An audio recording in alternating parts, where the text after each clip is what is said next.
En fait, faire un film, il y a beaucoup plus d'éléments qu'on pourrait le croire, hein. Et c'est ce qu'on va voir tout de suite en plus. Salut à toi, salut à tous, j'espère que tu vas bien, que vous allez bien.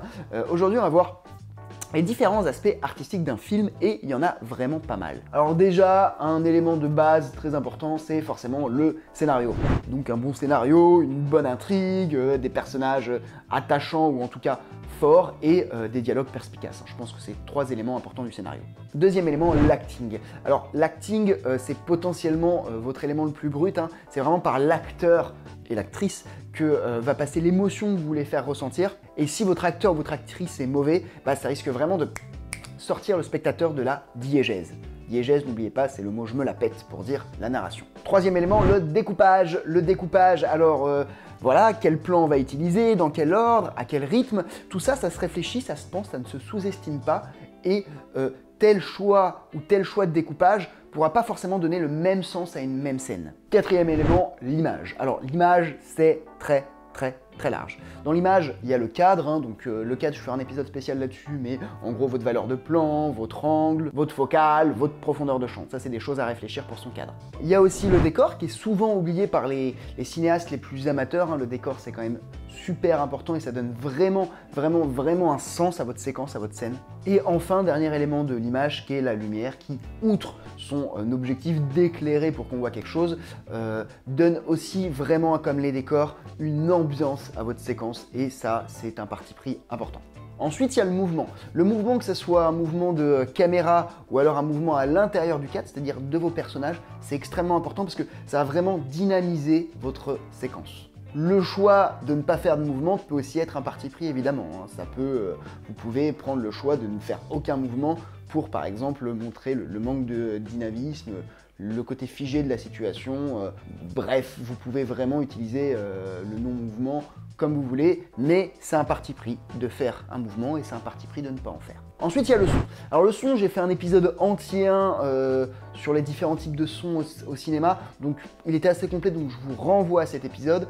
Retenez juste que un son mal fait, un son mal mixé, un son mal pris, ça peut vraiment sortir le spectateur de la diégèse, hein. C'est vraiment quelque chose qui peut, ou en tout cas pas le faire rentrer dedans, et que mixeur son, ça s'improvise pas. Moi par exemple, je suis pas un mixeur son. J'essaierai peut-être de faire intervenir un pote sondier à moi pour qu'il explique un petit peu tous les enjeux techniques du son, hein, parce que c'est aussi ça la difficulté, c'est de faire un bon son. Mais voilà, ne sous-estimez pas en tout cas le son. Et puis après, en tant que vraiment jeu artistique, je vous renvoie à l'épisode que j'ai fait sur le son. Le montage. Alors le montage, c'est un petit peu le second découpage technique. Ici, on va vraiment assembler toutes les matières brutes pour en faire une matière finale.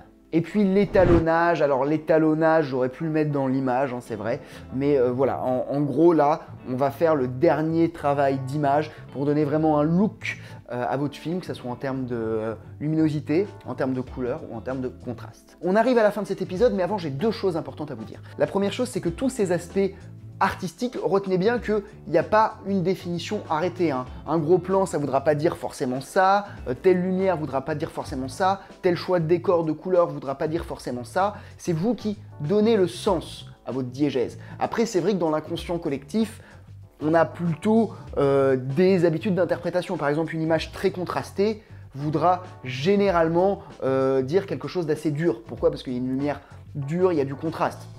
Mais vous pouvez très bien faire une scène d'amour avec une lumière très contrastée. Il n'y a pas de langue arrêtée, même s'il y a des interprétations habituelles.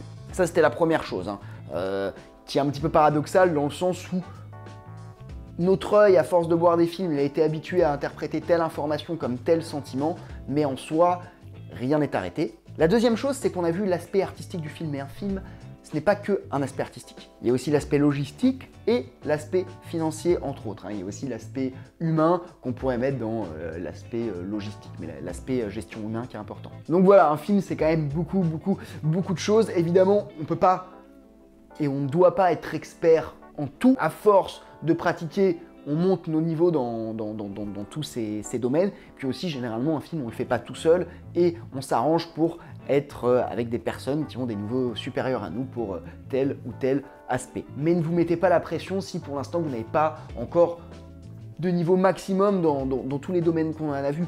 En fait, quand vous commencerez, vous n'aurez pas de niveau et c'est normal et c'est pas grave.